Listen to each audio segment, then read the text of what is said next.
భూమిజగూపతి అయిన పురుష నిధానము రాముడు రాఘవుడు కవికులుడితడు.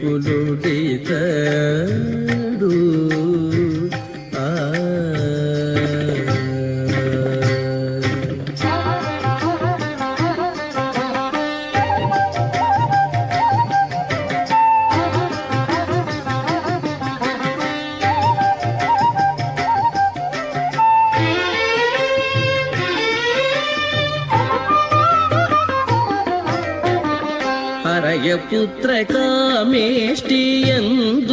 పరమాన్నమున పరగజనించిన పరబ్రహ్మము